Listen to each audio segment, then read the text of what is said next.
I am Teresa Croson, an occupational therapist and autism programming support coach with Newport News Public Schools.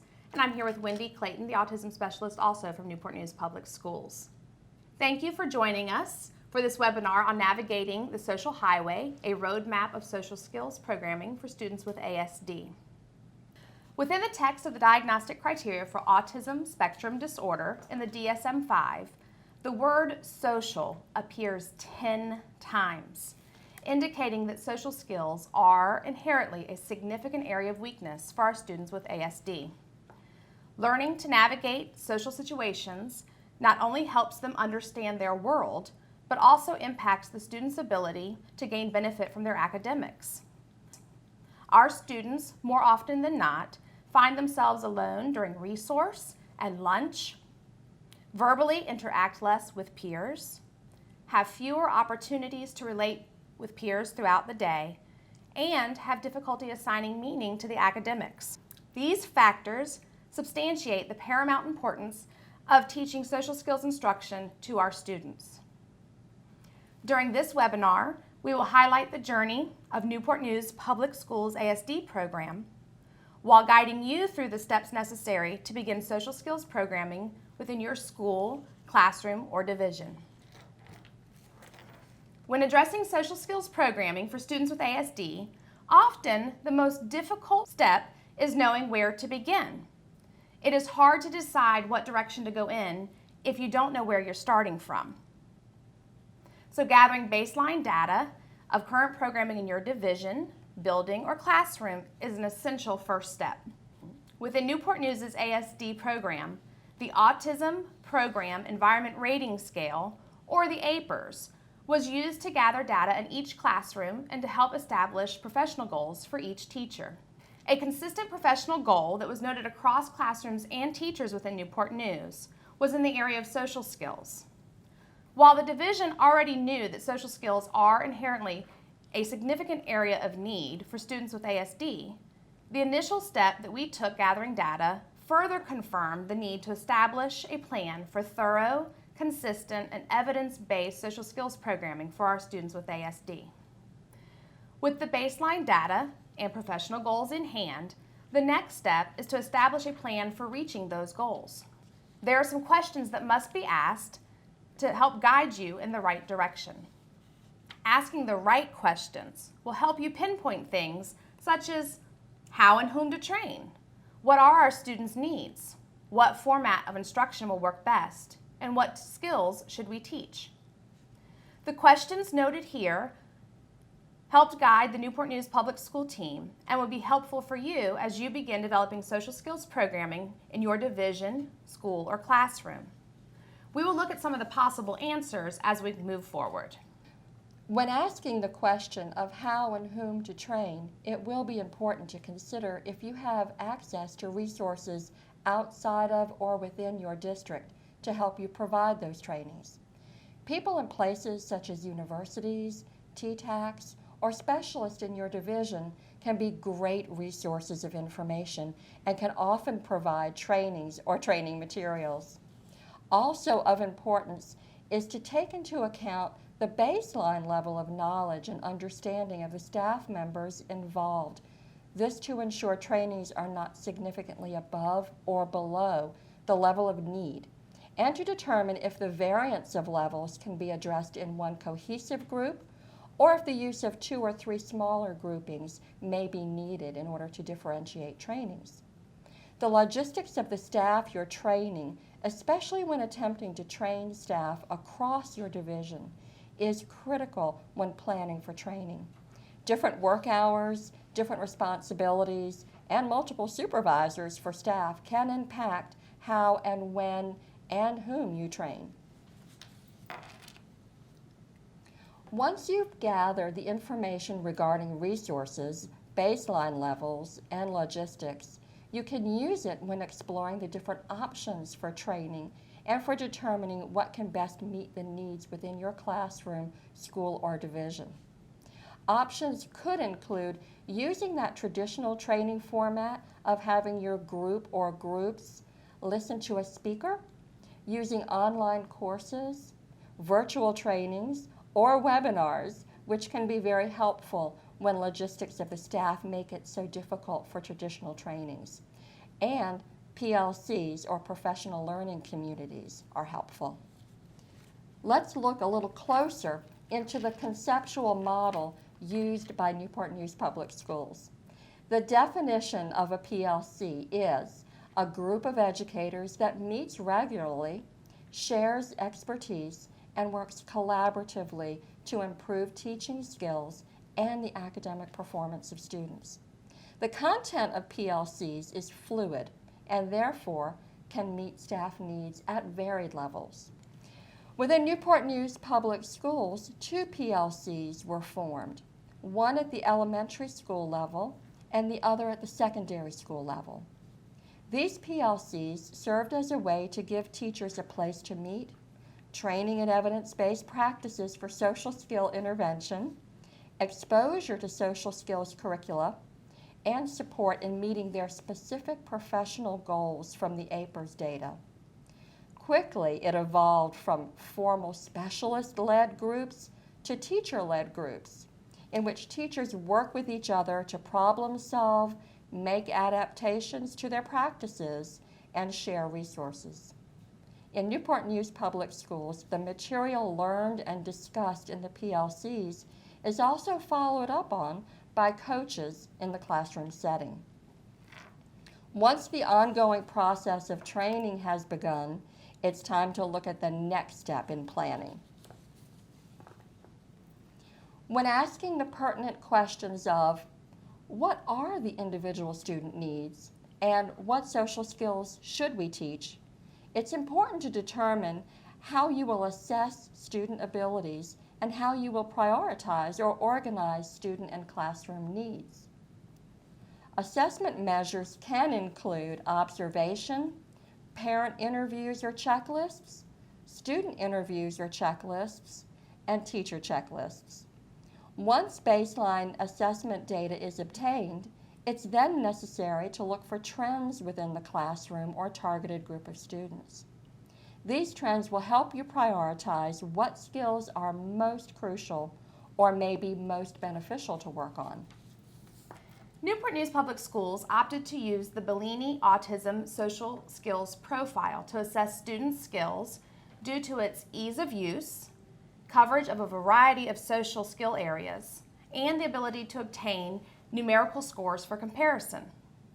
Teachers filled out a checklist for each student and also sent one home to parents to be filled out.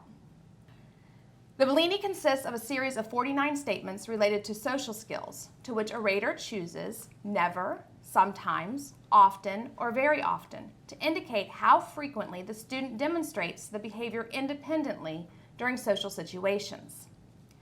The classifications each have a corresponding number or point value that can easily be used for computing overall performance and to look for changes in performance. A wide variety of social behaviors are addressed on the Bellini, including basic skills such as responds to the greetings of others, and higher level skills such as compromises during disagreements with others. Within Newport News Public Schools, before any structured social skills intervention began, the assessment was completed on each student in order to gain a true baseline of their social skills. The same assessment will be completed again by teachers and parents at the end of the school year in order to measure progress.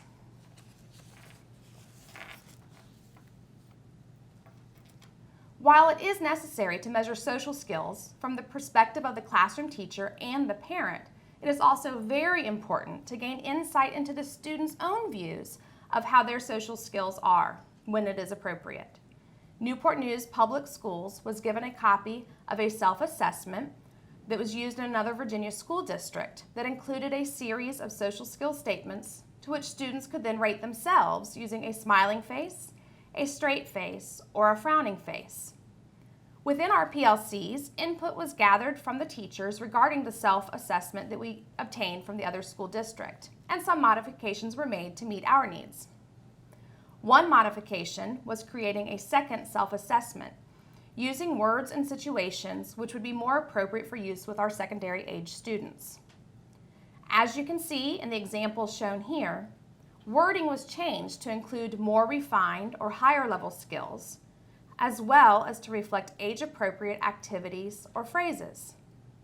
So while an elementary student would rate themselves on the statement, "I'm very good at asking other children to play," the secondary students would measure themselves on the statement, "I'm good at asking people to join me in what I'm doing," like playing a game.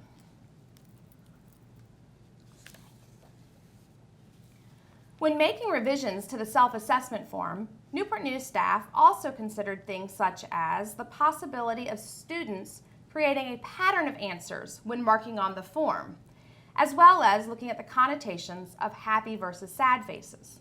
For example, a student may want to mark a straight line for all of his answers on the form, or they may relate a sad face with being bad or a punishment.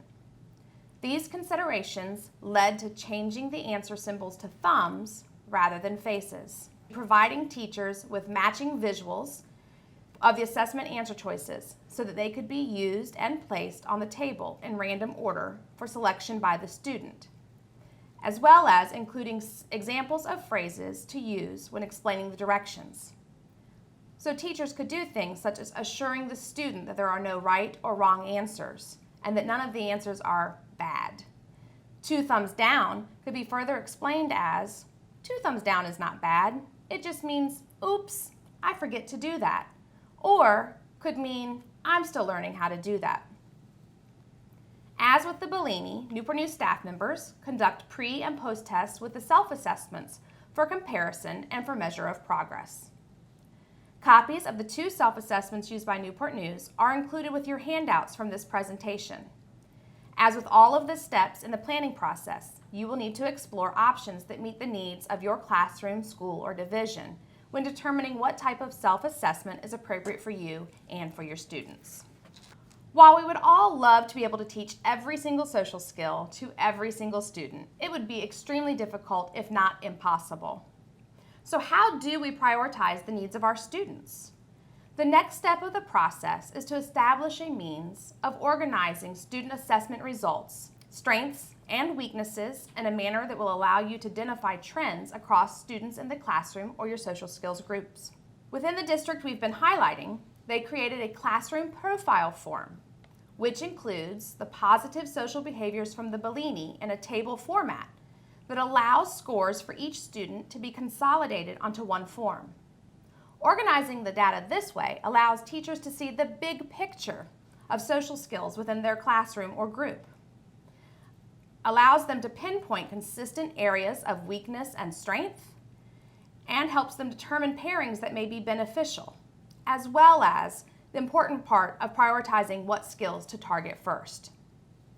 Looking at this classroom profile example, the social behavior of asks questions to request information about a topic is scored low across all students, therefore indicating this skill may be appropriate to consider for a targeted practice within the social skills group or instruction. This example classroom profile also shows that one student, Billy, has strengths in the skill areas of invites peers to join him in activities and engages in one-on-one social interaction with peers, which indicates this student may be a good peer partner for students who struggle with these skills. This form also has been included in your handouts for you to use and or to modify for use if appropriate for your needs within your division. Once skills are prioritized and selected for direct social skills instruction, the next step is to answer the question, what structure or format can best meet the needs? Taking into consideration the logistics of the classroom or group as well as the goals set by you, your building, or your division. When exploring curricula, it's important to look at the ages of the students involved. Will you need a different curricula for elementary and secondary level students? Also look at how and when social skills will be taught. Will you need a curriculum that works for large groups, small groups, or one-on-one? Finally, will you need a curriculum that can easily build on instruction within the natural environment or with neurotypical peers? The staff in Newport News explored several options for a curriculum to use and decided to use two different curricula, one for elementary students and one for secondary students. Let's look a little closer at why these two were chosen. Teacher input weighed heavily on the decision in Newport News to use two separate curricula. Elementary teachers expressed a need for a program that provided the opportunity for substantial flexibility and differentiation.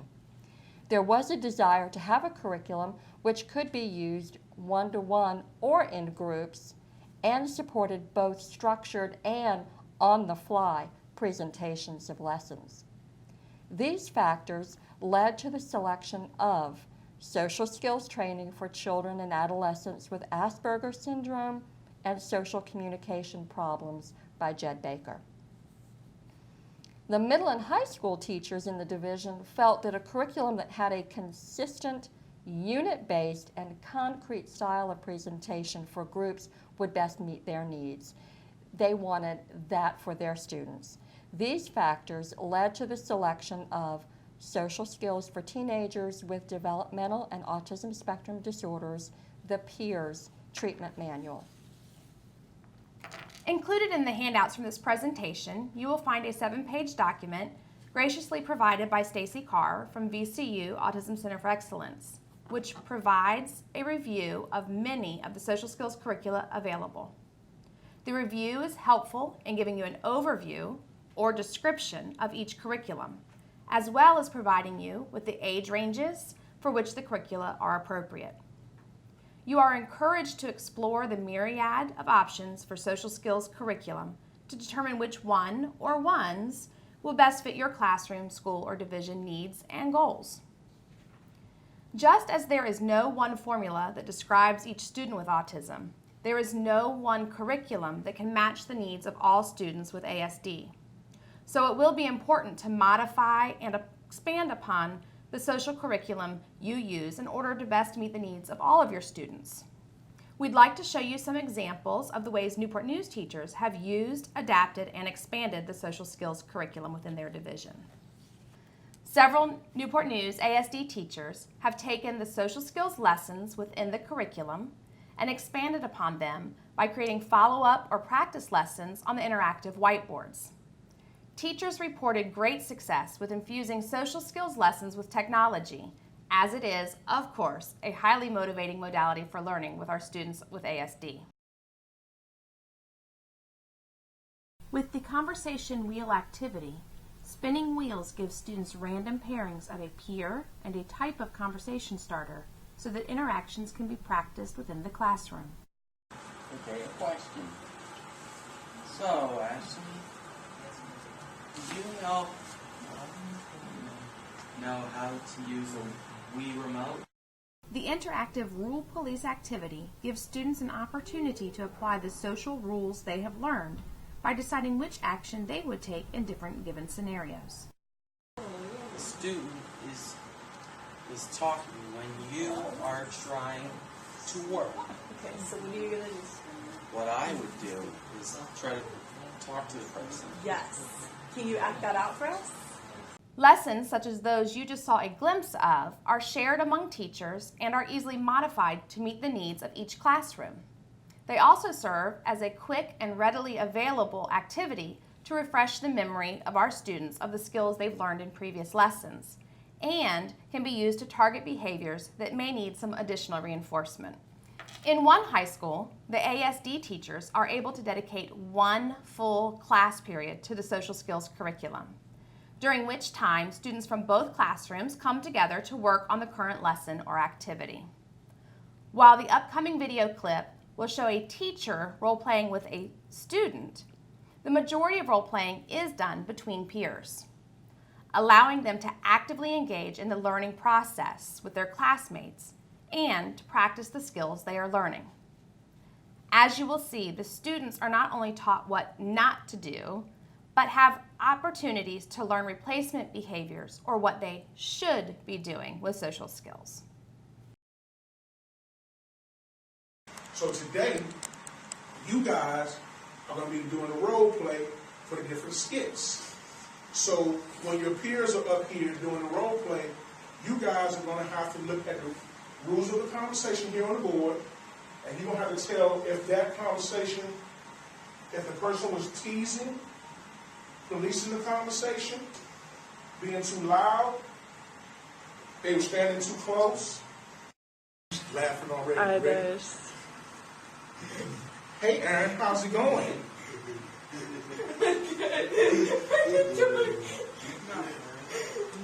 I'm fine. What did you do this weekend?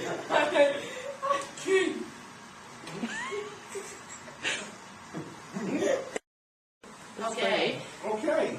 About creepy staring. About creepy staring, exactly right. Yep. Now, when we're having a conversation, that is inappropriate because you make the person feel what? Make them feel what? Awkward. Good job, Zaire. Make them feel awkward. What else? How's you make them And feel? scary. And scary. Good job. Yes. What else, Adine? Afraid. Afraid. Good job. When you're having an appropriate conversation, what are some of the things you do when you're having an appropriate conversation? Make eye contact. Make eye contact. Good job, Corey. What's some other things you'll do when we're having an appropriate conversation? No. And normal space. Normal space. Good job, Blaze. Normal space. What's normal space? Personal space. Personal space, which is what? To Arm lengths apart. apart. Arm lengths apart. Good job. One of the teachers involved with the dedicated class period for social skills curriculum indicates that all students have not only demonstrated an increase in their social interactions, but have also learned valuable life skills, such as making telephone calls, trading information, and avoiding those inappropriate topics of conversation.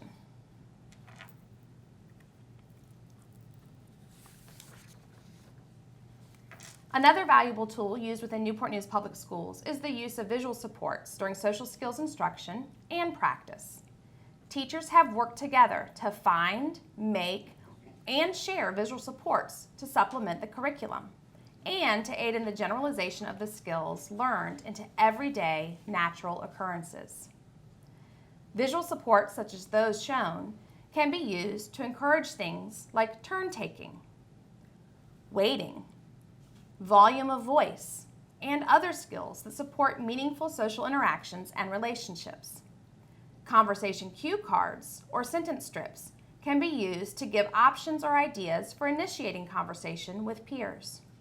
Other uses of visual supports within social skills training could include helping teach abstract concepts such as idioms and similes, or indicating equal proportionality of conversation time. When using visual supports for social skills training, it is always important to ensure that communication books and devices that are being used by students include the symbols necessary for interaction, conversation, and engagement.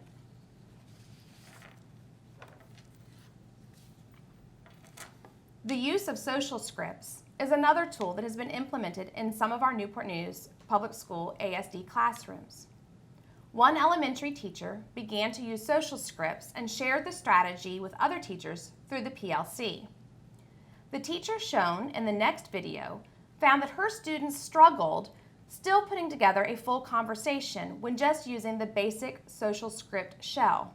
So she adapted the process to include brainstorming with the students what they could say at each step of the script and would add their personal input to the scripts as part of their lines.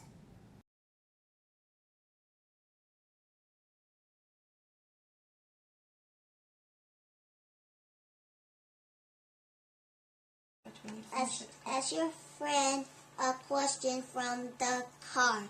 Okay, so which question do you want to focus on? I am going to the picnic on the park. Okay, and you said, you listened and you made a comment. What was it? Said I'm getting a... I'm getting a Happy Meal. So, what do you want to... Do you have a question about Happy Meals at McDonald's? Yeah, what kind of meal? Okay. So, what was his answer? French fries and... Chicken nuggets. Okay. Now you can end the conversation. You could say, okay, bye, but if he says French fries and chicken nuggets, what else could you say that might be more appropriate? Bye. You could say... That's cool. Okay, bye. That's cool, or that sounds good. That sounds great. Okay, bye. All right. And you said what? Bye. See you later. Okay.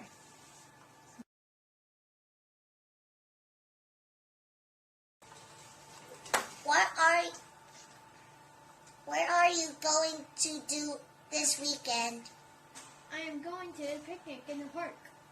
I'm getting a Happy Meal at McDonald's. What kind of meal?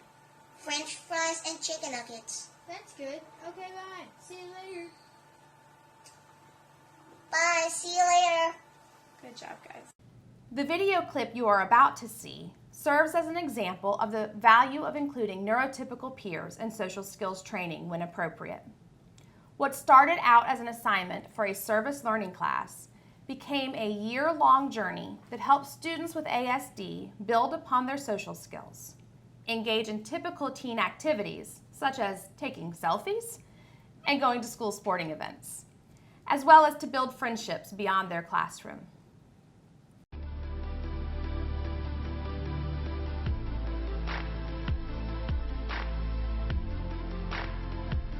Initially, we started the year with focusing on doing this play and making this our project for the year, but it turned into something bigger.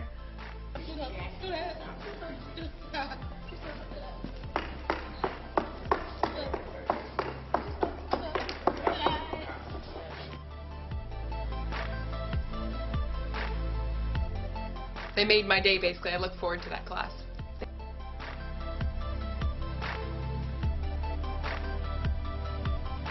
Felt like I was more relatable, like I could understand their situations better, because sometimes I've been through the same exact things they've gone through, so I could help explain it to them and help them figure out how to solve it and stuff.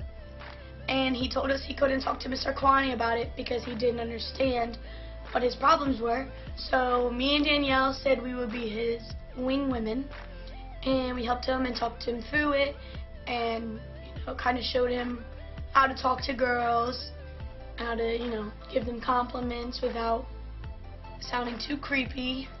What was your best memory with Danielle? What was your favorite thing about her? My favorite thing is that she only talks about how getting girls to know me in school. And what about me? And you told me not to be creepy. Creepy. Okay. Creepy. You told me not to be creepy girls. Told me not to stare or stalking, because that's like stalking a kingdom. Yes.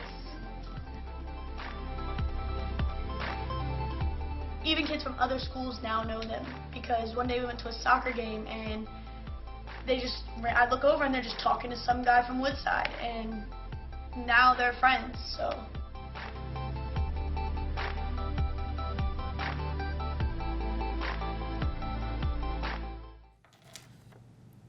When talking about the impact of neurotypical peers with his students, one teacher shared that his students have not only increased their spontaneous sharing of information, but actually compete for opportunities to interact. He further reports that the skills have generalized beyond the classroom and into other areas of the school, as well as extracurricular activities. It is also noteworthy to say that beyond the impact on the students within the ASD classrooms, an impact is also being made on the neurotypical population within the high school. Students that were not involved in the service learning class are now engaging more with students with ASD throughout the school building. And additional students are requesting to take part in serving as peer mentors for the next school year. As students are looking for opportunities in the next year, so must the staff. While the saying goes, all good things must come to an end, this is not the case when it comes to social skills training for students with an autism spectrum disorder. In determining where to go for the next phase of the journey, consider what the data tells you. It's important to take those good outcomes and build upon them, and to take those things that may not have worked out like you had planned and modify, revise, and retry them. It is our hope that you will take the information you gained in this presentation and begin or continue to build social skills programming within your division, school, or classroom. Thank you for joining us.